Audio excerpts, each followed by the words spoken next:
The auction hall reeked of desperation and greed. Ilara stood on the wooden platform, her wrists bound with iron chains that clinked with every trembling breath. Around her, wolves in human form whispered and pointed, their eyes calculating her worth like livestock at market. "Omega, 23 years old, Baron," the auctioneer announced, his voice echoing through the stone chamber. "Starting bid, 50 silver." Ilara's wolf whimpered inside her, wounded and silent. The diagnosis had come 6 months ago. Irreversible infertility caused by a childhood illness. In the Silverpine pack, where bloodlines meant everything, she had become worthless overnight. Her parents hadn't even looked at her when they signed the papers. 30 silver, someone called from the crowd. 20. Another voice countered, bored. Tears burned behind Ilara's eyes, but she refused to let them fall. She had cried enough in the basement where her family kept her locked away, ashamed of their defective daughter. The daughter who couldn't give them grandchildren, the daughter who had shamed their lineage. The bidding stalled at 20 silver. The auctioneer's face twisted with impatience. Going once, 500 gold. The hall fell silent. Every head turned toward the entrance where a massive figure stood silhouetted against the torchlight. Even from across the room, Ilara felt the overwhelming presence of an alpha. Not just any alpha, but one whose power made the air itself feel heavy. He stepped forward, and the crowd parted like water. Alpha Thorn Blackwood. Ilara had heard stories about him, the widowed alpha of the Shadow Moon pack, whose mate had died in childbirth 4 years ago. He ruled the largest territory in the northern kingdoms, yet lived like a hermit in his mountain fortress. 500 gold, he repeated, his voice deep and measured. "And I'll take her now." The auctioneer stammered, "My lord, perhaps you didn't hear. She's barren. Cannot bear—" "I heard." Thorn's golden eyes fixed on Ilara, and she felt something crack open inside her chest. "I'm not buying a broodmare. I'm buying a person." Within minutes, the transaction was complete. Thorn broke her chains with his bare hands, the iron snapping like twigs. He wrapped his cloak around her shoulders. It smelled of pine and winter storms, and led her out into the night without another word. The journey to Shadow Moon territory took 2 days. Thorn didn't speak much, but he was never cruel. He made sure she ate, found her safe places to sleep, and kept a respectful distance. Ilara watched him from the corner of her eye, trying to understand why a powerful alpha would spend a fortune on a broken Omega. When they finally arrived at Blackwood Manor, Ilara gasped. The estate sprawled across a mountainside, built from dark stone and timber, with windows that glowed like amber eyes in the twilight. It was beautiful and lonely all at once. "Welcome home," Thorn said simply. A small voice shattered the moment. "Papa." 4 children came running from the manor, 3 boys and a girl ranging in age from 3 to 7. They crashed into Thorn's legs with the force of tiny avalanches, all talking at once. "You're back. Did you bring us anything? Who's that lady?" Thorn's stern expression melted into something softer. He knelt down, gathering them close. "This is Ilara. She's going to be living with us now." The oldest boy, dark-haired and serious, studied Ilara with golden eyes identical to his father's. "Is she our new mama?" The question hung in the air. Thorn's jaw tightened. "No, Rowan. Your mother was irreplaceable. Ilara is. She's here to help, to be part of our family in her own way."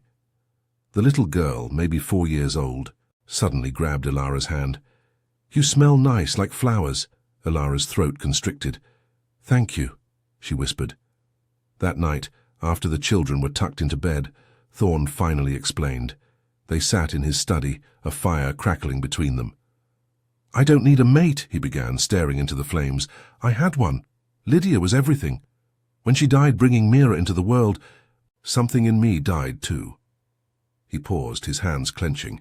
"But my children need someone kind, someone who won't see them as stepping stones to power or try to replace their mother, someone who understands what it means to be considered broken." Ilara's breath caught. "You knew about my condition." "I did my research before the auction." His eyes met hers, honest and piercing. "I'm offering you a place, Ilara, not as a mate, not as a mother replacement, but as part of this family. Help me raise them. In return, you'll have safety, respect, and a home where you're valued for who you are, not what you can produce." "Why me?" Thorn was quiet for a long moment. "Because when I walked into that auction hall and saw you standing there, refusing to cry despite everything, I saw strength. The kind my children need to learn, the kind I'd forgotten existed." Ilara looked at her hands, scarred from years of neglect and punishment. For the first time in months, she felt something other than despair. "I don't know how to be part of a family anymore." "Neither do I," Thorn admitted, "but maybe we can figure it out together." Chapter 2. Learning to Belong. The first week at Blackwood Manor was chaos. Rowan, the 7-year-old, tested Ilara's patience with pranks and cold silences. 5-year-old twins, Finn and Ash, treated her like an adventure, climbing on her and demanding stories. Little Mira, the youngest, became Ilara's shadow, following her everywhere with wide, trusting eyes. Ilara had never felt so overwhelmed or so needed. "Miss Ilara, Finn put a frog in my bed." "Ilara, can you braid my hair like Mama used to?" "I don't want her here. She's not our mother." The last came from Rowan, spoken loud enough for everyone to hear during dinner. The table fell silent. Thorn's expression darkened, but before he could speak, Ilara placed a gentle hand on his arm. "You're right," she said to Rowan, her voice steady. "I'm not your mother. I could never be her, and I would never try. Your mama loved you enough to give her life for you. That's a bond nothing can replace." She took a breath. "But I can be someone who cares about you, someone who'll be here when you need help or just want company. If you'll let me." Rowan stared at her, his young face struggling with emotion. Finally, he looked away. "Fine, but don't expect me to call you Mama." "I wouldn't dream of it." The tension eased, but Ilara knew winning Rowan over would take time. Thorn caught her eye across the table, something like approval warming his gaze. The days fell into rhythm. Ilara woke before dawn to help prepare breakfast, then spent mornings teaching the children basic reading and arithmetic. Afternoons were for play, running through the forest, teaching them to identify herbs, telling stories by the stream.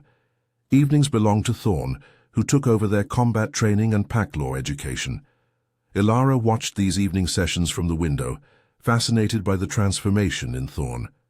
With his children, the stern alpha became patient and playful, wrestling them in wolf form and laughing when they ganged up on him.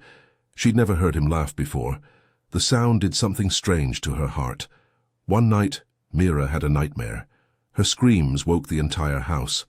Ilara reached her first, gathering the sobbing child into her arms. "Mama," Mira wailed, half asleep. "I want Mama. I know, sweetheart, I know." Ilara rocked her gently, humming a lullaby her own mother had sung before everything fell apart. Gradually, Mira's sobs quieted. When Ilara looked up, Thorn stood in the doorway. His expression was raw, vulnerable in a way she'd never seen. He watched them for a long moment before retreating silently. The next morning, he sought her out in the garden where she was harvesting herbs. "Thank you," he said simply, "for last night. She needed comfort. Any decent person would—" "No." Thorn's voice was firm. "Not anyone. You have a gift with them, Ilara. You give them what I can't." He paused, his jaw working. "I've been so focused on not replacing Lydia that I forgot children need softness too, need someone who isn't afraid to hold them when they cry." Ilara set down her basket. "You're a good father. Thorn, they adore you. They need both." He met her eyes. "Strength and gentleness. I'm grateful you're here." Something shifted between them in that moment, a recognition, a deepening of their tentative bond.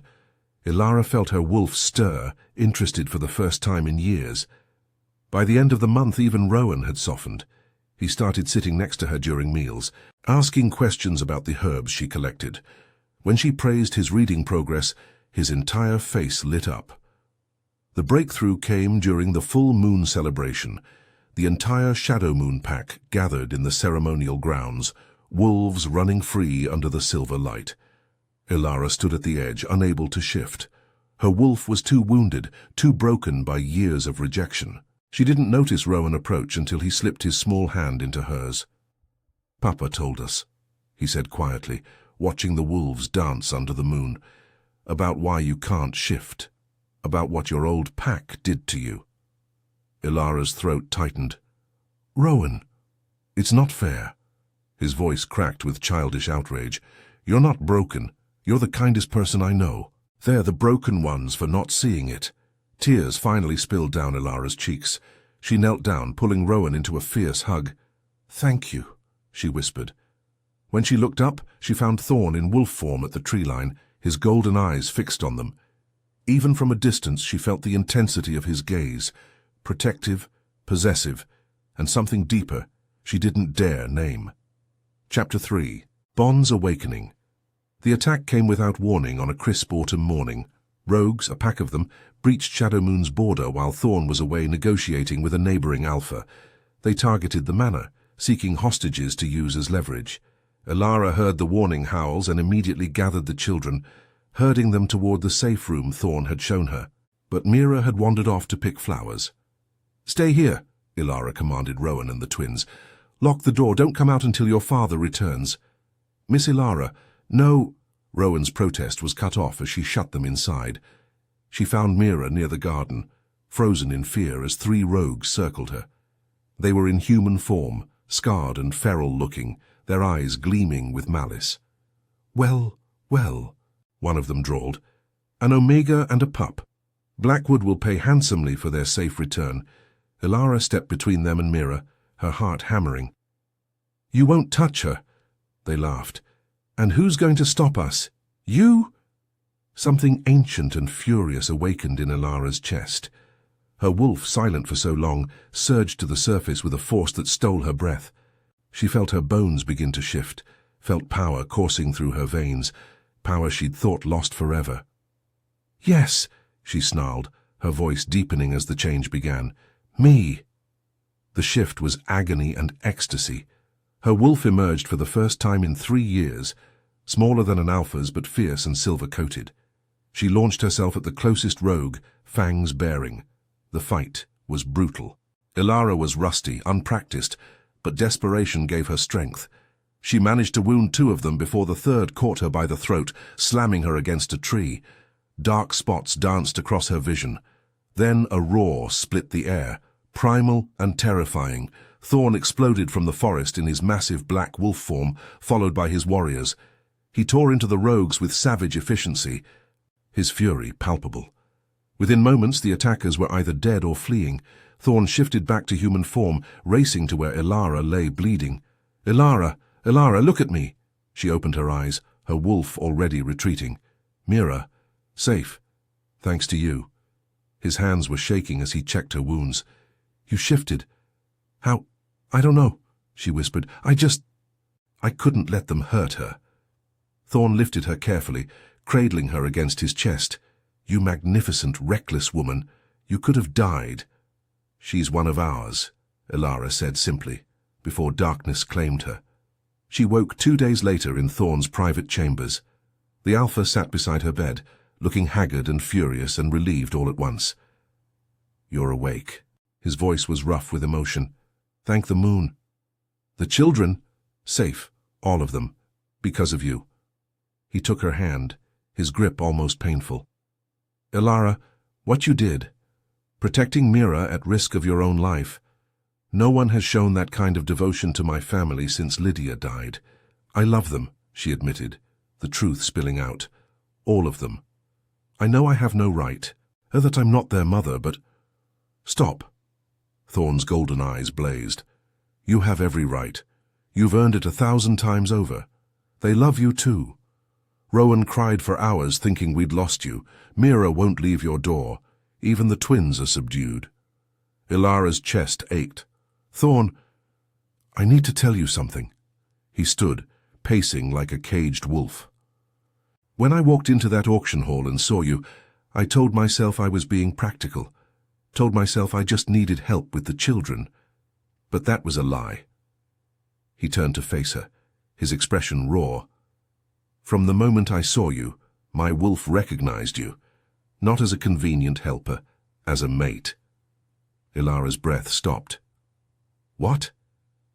I know you're not ready to hear this. I know I said I'd never take another mate, that Lydia was irreplaceable, and she'll always be the mother of my children, always have a piece of my heart. But Ilara, these past months with you've shown me that hearts can grow, that there's room for new love without diminishing what came before. Tears streamed down Ilara's face. I'm barren, Thorn. I can't give you more children, can't continue your bloodline.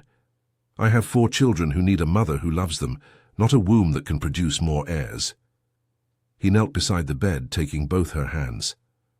I'm not asking you to replace anyone or be something you're not. I'm asking if you'd consider being mine, being theirs, not out of obligation or gratitude, but because, Moon, help me, I've fallen in love with you. I can't shift reliably, she whispered. I'm damaged. You shifted to protect my daughter. Your wolf came back when it mattered most, and even if it never returns again, I don't care. I love you, Ilara, the woman who's kind to my children, who tends our gardens, who reads by the fire with Mira in her lap, the woman who faced 3 rogues alone without hesitation. You're not damaged. You're perfect. Ilara sobbed, years of pain and rejection finally breaking open. I love you too. I tried not to, tried to keep my distance, but... Thorn kissed her then, gentle and fierce all at once. She tasted salt from her tears and felt the bond snap into place between them, golden and unbreakable, sanctified by the moon herself. When they finally broke apart, Ilara whispered, "The children are going to be thrilled." Thorn smiled, and it transformed his entire face, though we should probably tell them soon, before Rowan's spying gets him in trouble. Chapter 4. Redemption Under the Moon. The mating ceremony took place under the full moon, 3 months later. The entire Shadow Moon pack gathered in the sacred clearing, wolves and humans alike celebrating their alpha's new mate. Ilara wore a gown of silver silk, crowned with moonflowers. The children stood beside her, Rowan holding the ceremonial rings, the twins carrying blessing herbs, and Mira clutching Ilara's hand like a lifeline. Thorn looked magnificent in traditional alpha ceremonial garb, his expression solemn as the pack priestess began the ancient rites, but his eyes never left Ilara's face. Do you, Thorn Blackwood, Alpha of Shadow Moon, accept this woman as your mate, to honor and protect, to cherish in strength and gentleness until the moon calls you home? I do.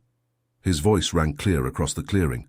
And do you, Ilara, formerly of Silverpine, accept this Alpha as your mate, to stand beside him, to nurture his pack, to love without reservation until the moon calls you home?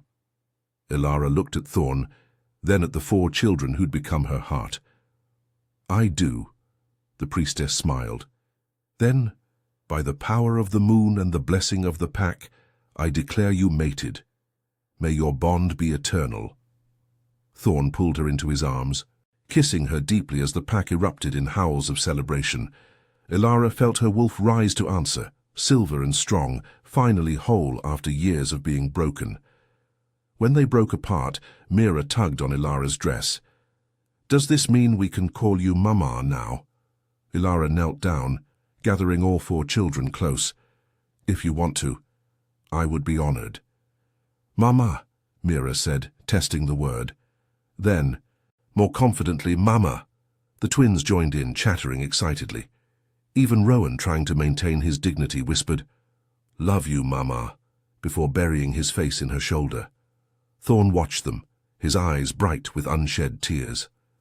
Ilara reached for him, and he joined their embrace, wrapping his strong arms around his entire family. The celebration lasted until dawn. Ilara danced with her children, laughed with pack members who'd welcomed her without judgment, and felt truly home for the first time in her life. As the sun began to rise, she and Thorn stole away to the manor's terrace. He pulled her close, resting his chin on her head. Any regrets? He asked softly. Ilara thought of the auction hall, of the parents who'd sold her, of the years of pain and rejection. Then she thought of 4 children sleeping peacefully inside, of a pack that had become her family, of the man who'd seen her worth when she'd forgotten it herself. Not a single one, she whispered. You saved me, Thorn. No. He turned her to face him, his golden eyes intense. You saved yourself. You shifted when you thought it was impossible. You loved when you'd been taught you were unlovable. You rose from the ashes of rejection and became something stronger. He kissed her forehead gently. I just had the wisdom to recognize a treasure when I saw one. We saved each other, Ilara amended, smiling, and we'll keep saving each other every day. Every day, Thorn agreed, sealing the promise with a kiss. Inside the manor, a child's sleepy voice called out, "Mama! Papa!" They looked at each other and laughed, heading inside hand in hand. The sun rose over Shadow Moon territory, gilding everything in gold. A new day for a new family, bound by love that had conquered rejection, healed broken hearts, and proved that sometimes the greatest treasures are found in the most unexpected places. And in the forest surrounding Blackwood Manor, if one listened carefully, they might hear the approving howl of the moon herself, blessing a love that had always been destined.